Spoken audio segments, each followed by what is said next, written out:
Oh, all right. Welcome to week 6. Good day, everybody. We're gonna do some cowboy talk, some Cowboys news and talk. There's a lot of chitter chatter going on. No winning on the field, but there's a lot of chatter going on in Dallas. So we're gonna do some Cowboys talk, and then we're gonna do some week 6. This week 6 already. We love football so much, it just seemed to go by so quickly. The season seemed to be gone so quickly.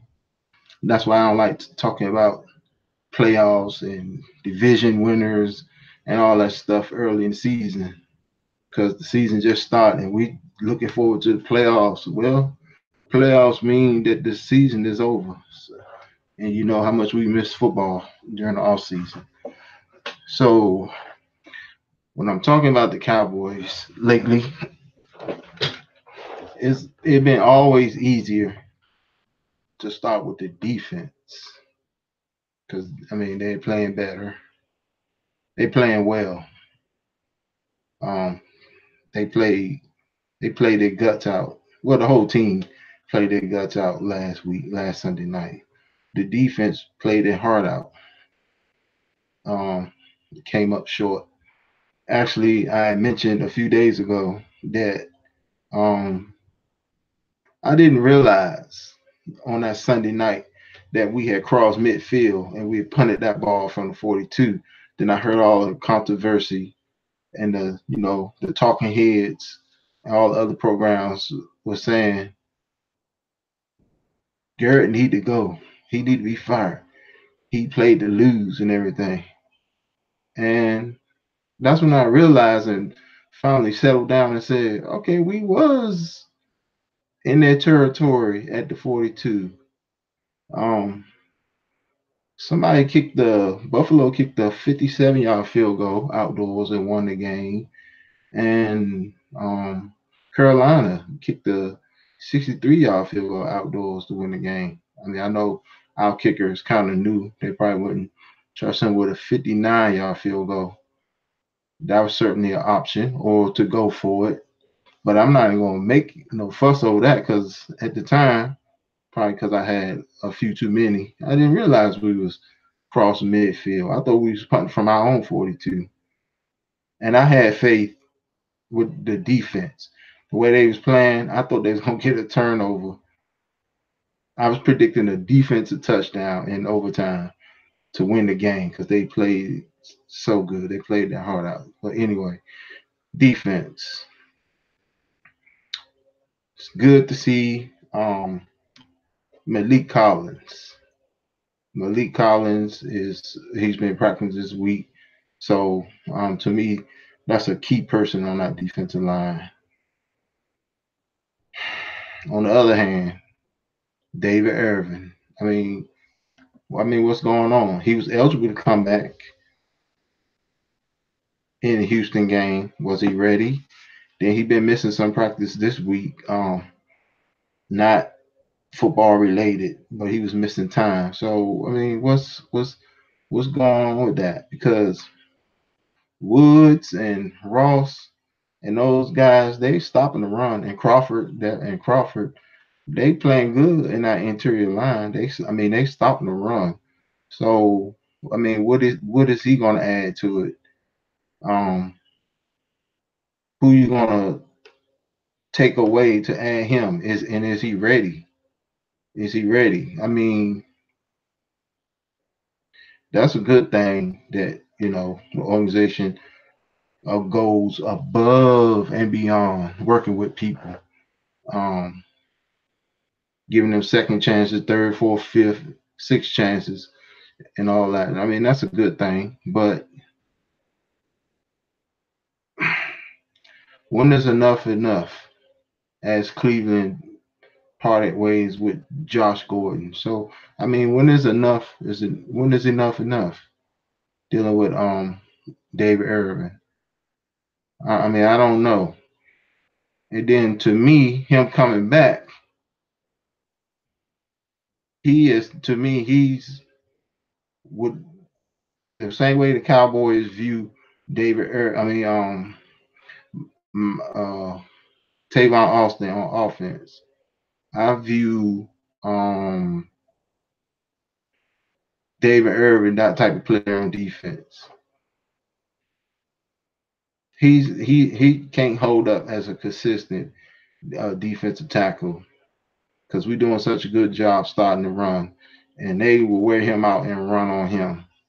To me, he's a splash situational defensive lineman. Don't mess our defense up putting this guy in. You don't even know if he ready mentally, and then once he get in, he's not built to hold down that defensive tackle play after play after play. You put him in there to rush that passer, for some turnovers, some sacks, block, knock some passes down. That's his view, like a specialist along that offensive, a defensive line, not a starter. So, I mean, that's my view on him. Other than that, that bleeding uh, that we normally get when Sean Lee is out, that appeared to have stopped. Those linebackers playing well. Leighton Vander Esch, like I said, I never doubted him. I mean, at the time, I thought Rashad Evans of Alabama was a better option, but I'm right now. I'm happy with the young man. He's playing well. He's making a lot of tackles, and that bleeding when Sean Lee is out of the lineup and uh they the defense all of a sudden act like they can't play anymore. That appears to have stopped, and that's a good thing. So the defense, um, they should match up well this weekend against Jacksonville. Jacksonville defense should match up real well. Um, Offense. I don't know where to start. I mean, they are averaging um, what was it? I think they're averaging 15 or 16 points a game. That's that's that's not going to cut it. That's not going to cut it. Averaging 16 points a game, that's not going to cut it. There's been a lot of chatter. First of all, well, Mr. Dez Bryant's not even a member of the team, so I would address that first. Like I previously said, he was screwed by the Cowboys, the owners, and the coaching staff, the organization. He was screwed because they knew that they was done with him after week 17 of the 2017 season. They knew they was done with him, and there's no need. They shouldn't have let that thing drag out like that. So in that aspect, they did screw. But I mean, just as recently as a few weeks ago, he texted and said he'd rather play with Dallas. Come on, bro. Come on. Move on. They offered you no reduced pay. They ain't give you an option to take a pay cut or nothing like that. They just let you go. So move on. In fact, we a talented dude like that may not even play in the NFL no more. Because first of all, what is his number? In his mind, in his opinion, Dallas had bad play calling and bad coaching. So he haven't lost a step. So in his mind, he's still worth 12, 13, 14 million.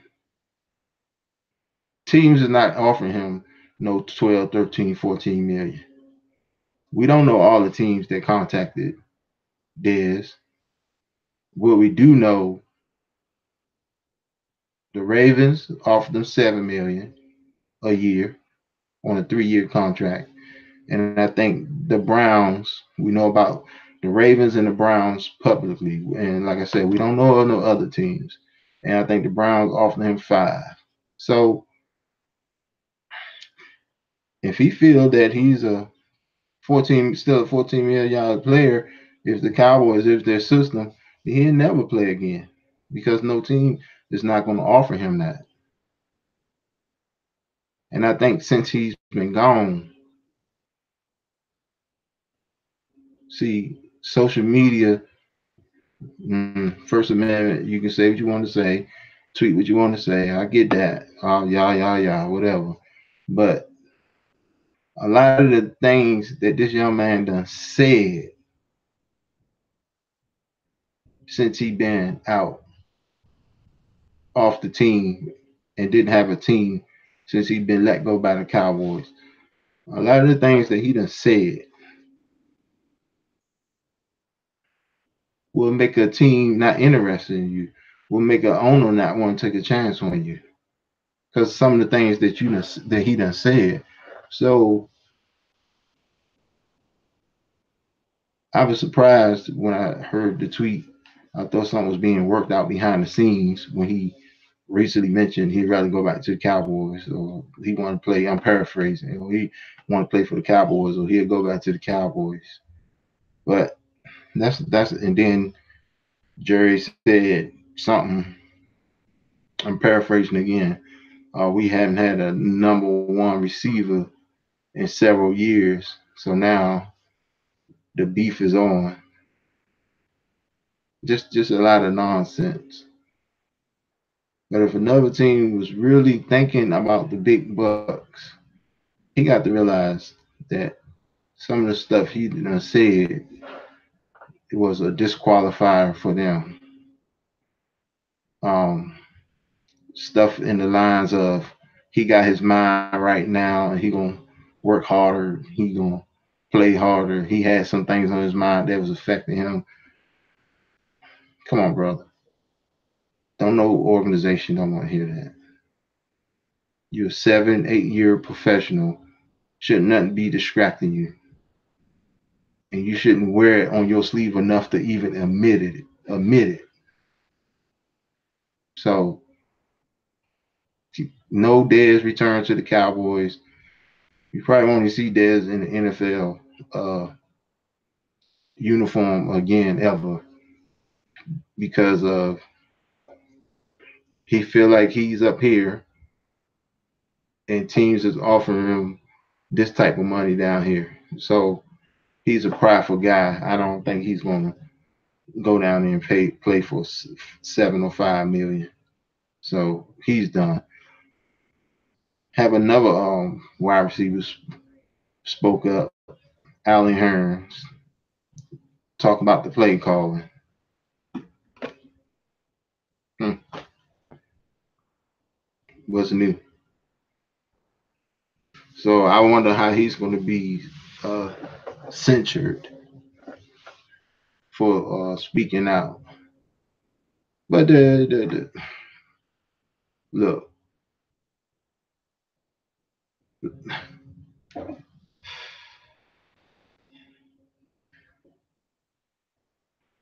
it's nothing wrong with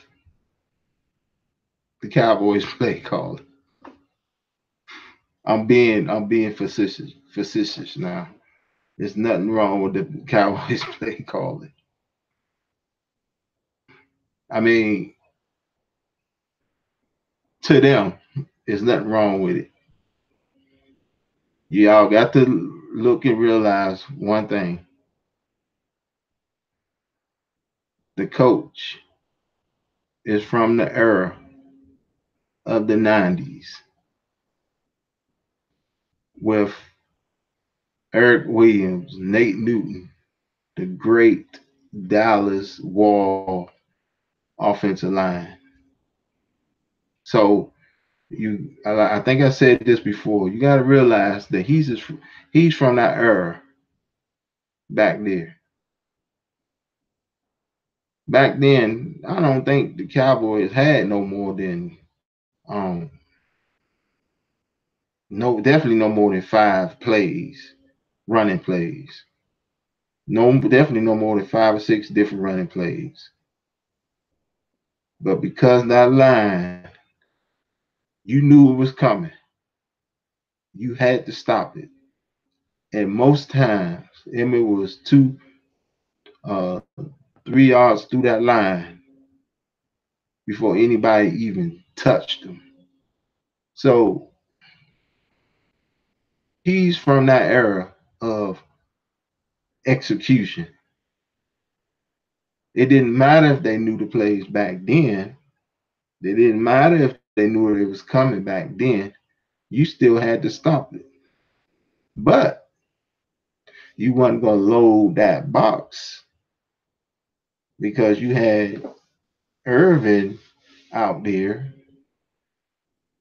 Then you had always had good tight ends back then. Jay Novacek. Okay, so you had good tight ends, and then you had great receiver Irvin, and then you had number 80. Well, I can't think of his name right now. You had another speedy receiver over there. So anyway, so you couldn't load the box. So he's from that mind frame and from that era that's what he's going to do.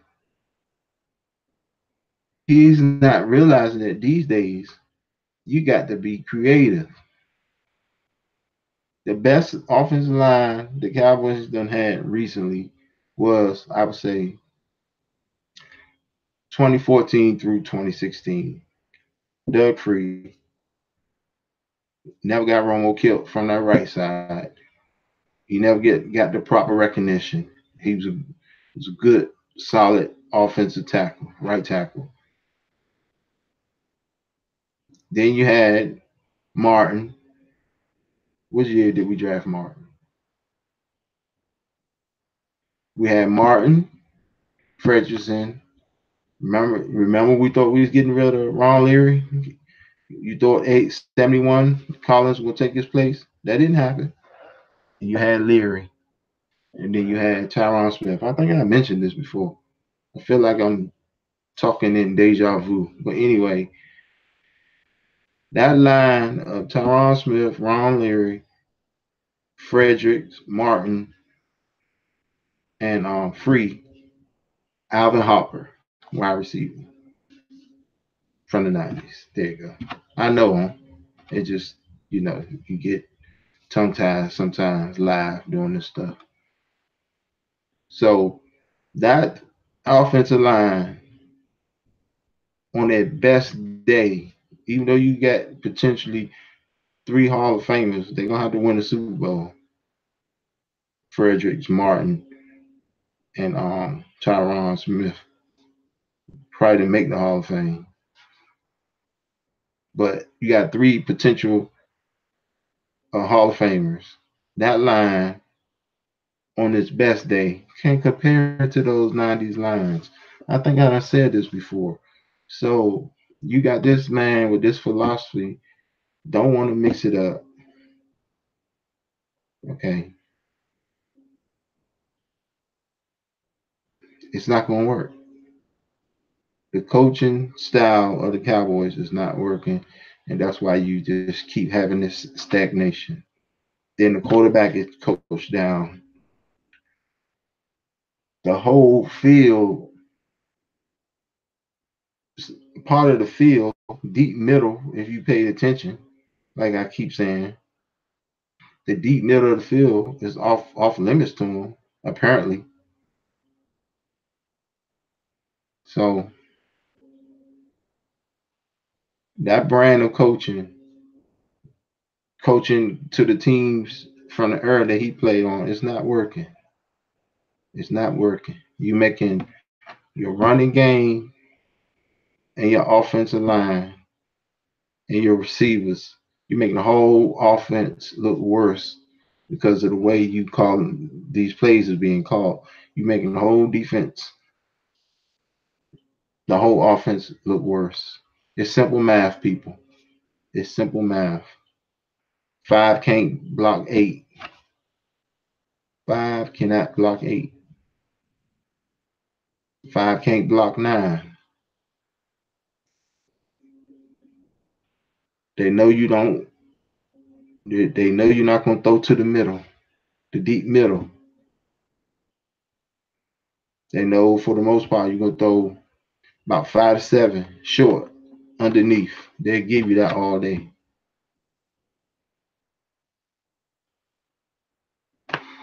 I don't know. I don't know. Then you got Jacksonville coming in there. They love the man up,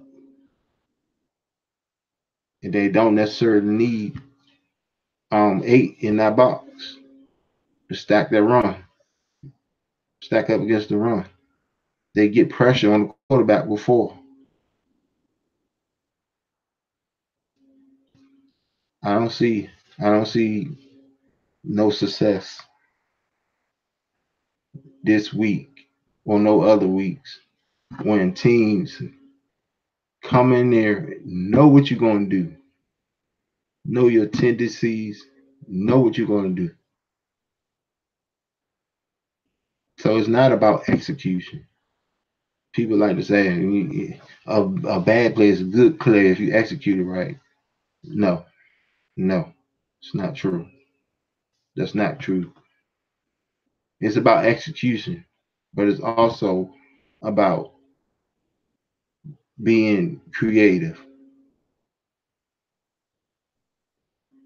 You cannot execute your way to run through a 8-man front with 5 blockers. You cannot out execute an 8-man front. So I mean that's what we stuck with. That's what we stuck with. So just in time for Jacksonville coming to town Friday, Sunday at 4:25 Eastern Standard Time, 3:25 local time in Dallas. So and another thing Alan Hearn spoke up on. He spoke up on the. He said something about you don't run the hooks. I mean, he may be injured, but he's somewhat of a veteran, so he must know concepts. And I mean, he blew me away with his perspective. He said that was the only time they lined up in too deep. You don't run curls on too deep. Now, in my opinion, that's not the reason why they got the interception. The reason why they got the interception because the ref allowed a defender to run right through daggone Thompson. He ran right through him. He got there before the ball. And as a veteran receiver, he need to jump up and sell that call more. Because sometimes a referee can be looking and they can think that it's interference. But if you sitting there like it's all right as a receiver, not selling it, then they ain't gonna throw the flag. So that defender ran right through the receiver. Interference should have been 5 yards in the first down. So it wasn't necessary to play call right there, but he done put himself out there. So let's see if he's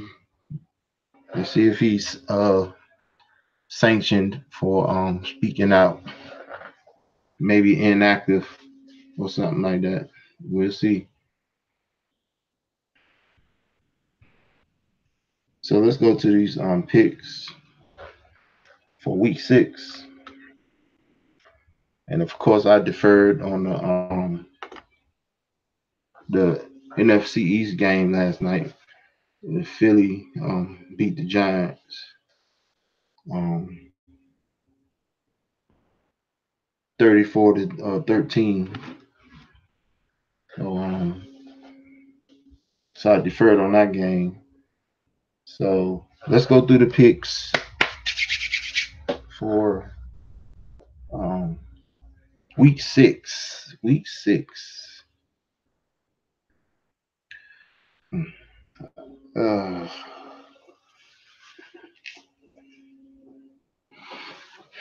these glasses are dark, but they're prescription shades. I don't know what my regular glasses are. So Tampa Bay at Atlanta. I am so tired of picking Atlanta, and they losing, keep losing. Tampa Bay is going to Atlanta. Tampa Bay is coming off a bye. They look horrible the week before they bye. Uh, Atlanta finally get this one at home. Atlanta over Tampa Bay. Pittsburgh, Cincinnati. Pittsburgh is a mess. I didn't pick them last week, but they won. But they beat Atlanta. Atlanta ain't haven't been playing well. Atlanta's not playing well. So Pittsburgh, they in Cincinnati. We'll see if they back. I'm going with Cincinnati at home. If Pittsburgh can go on the road and beat Cincinnati 4-1. If they go on the road and beat Cincinnati, then they might be back. But they struggling and Atlanta's struggling too. So I'm not gonna jump on their bandwagon because they beat a struggling team.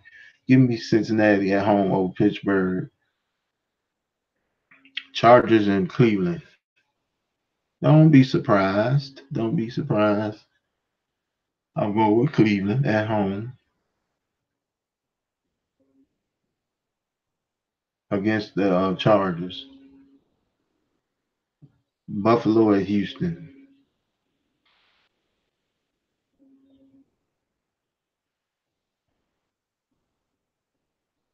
Historically, teams that beat Dallas, they lay an egg the next week. I'm going with Buffalo to upset Houston in Houston. Miami versus Chicago. Chicago come to Miami. Hmm. Interesting. Interesting. Go with Chicago on the road in Miami.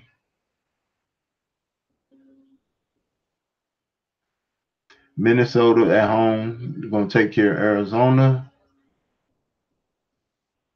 Jets, come on. They too up and down for me. They too up and down. You think they're gonna lose? They pull off Denver and beat Denver. Give me Jets at home over Indianapolis. Give me Seattle over Oakland and Oakland. I'm about to look into this game right here. Are they playing in London? Because this is a weird start time for a West Coast game. Seattle at Oakland Sunday at 1 p.m. Is this? Hold on. Let me go. London games. Let me look at this real quick. That have to be a London game. It have to be. The NFL will schedule that.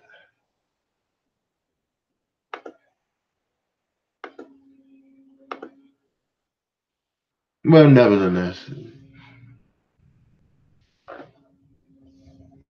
let me. Yeah. Mm-hmm. Yeah. Live from Wilmington. Yeah. That makes sense now. See how detailed I am. How I caught on to that. So Seattle gonna beat Oakland. It's listed as a home game for Oakland, but Seattle gonna beat Oakland in London. All right, Carolina and Redskins. Carolina is the better team, no doubt. Redskin, this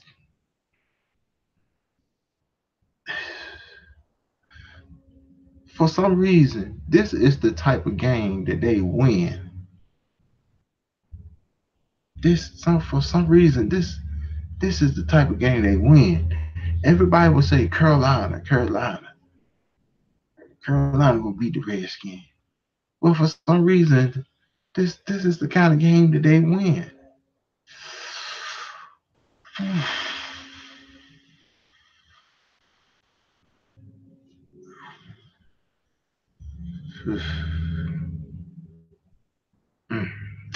Give me Carolina on the road in DC. Give me Carolina. I could when I do my recap, I could change that one. But just seems like that'd be the type of game that Redskins win. Rams at Denver.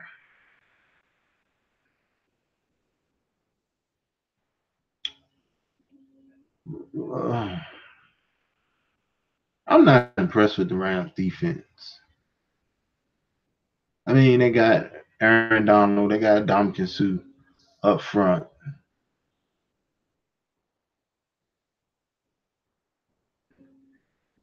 Denver is going to take advantage of a banged up Rams team. Then you don't know about your two outside receivers. Both of them had concussions. Cooper was it Cooper Cup and one of the other receivers. I don't know how they're doing. I haven't heard much about them this week. Been in concussion protocol. Denver at 2-3, gonna hand the Rams at home. Denver at home gonna hand the Rams their first defeat of the season. They're gonna take advantage of a banged up Rams team. Give me Denver over Rams. Y'all think I'm crazy? I'm skipping Dallas and Jacksonville. Baltimore and Tennessee. Baltimore disappointed me last week.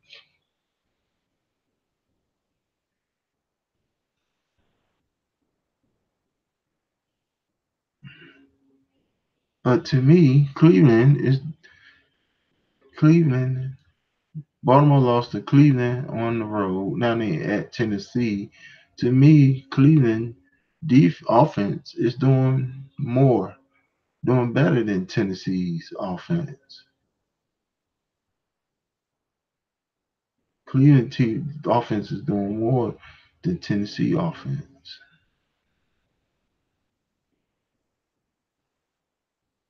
Mm.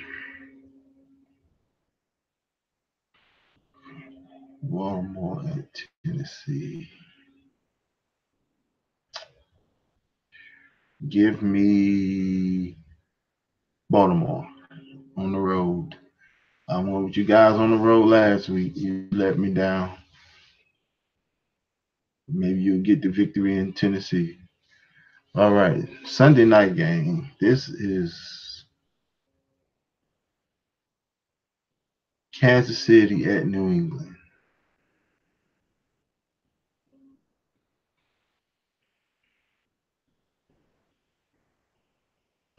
Give me Kansas City on the road over New England in a shootout. Then Monday Night Football is San Francisco at Green Bay. Mr. Aaron Rodgers want us to believe that he's have a setback in his rehab with his knee. That's what Mr. Aaron Rodgers want us to believe. But going into Lambeau Field, I could not pick San Francisco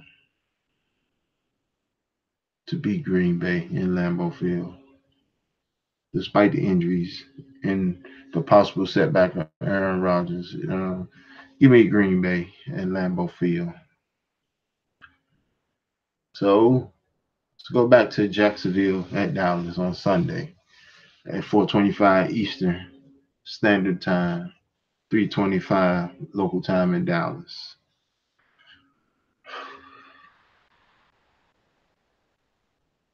Basically, with this game, I just hope it's I hope it's a rotation. I hope it's a rotation. I hope it's a rotation. Week one, loss on the road. right? Week one, lost on the road to Carolina. Week two, won at home to the Giants. Week three, lost on the road to Seattle. Week four, won at home to Detroit. Week five, lost on the road to Houston. Week six, take care of business at home against the Jacksonville. Like I said, and Jacksonville quarterback, he kind of got a little rotation going too. Down games, up games, down games, up games. This week, he's slated to have an up game because last week he had a terrible game. But I think Dallas defense can handle them and keep the score low. It's just about what our defense gonna do.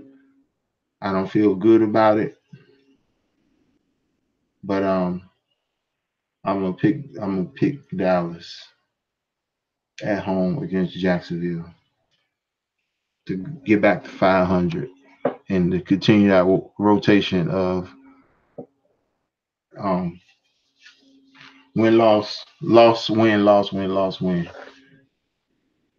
Maybe it be the home cooking, the home field advantage to get them enough to win to get by. But I'm going with the Cowboys, and we'll talk on the other side.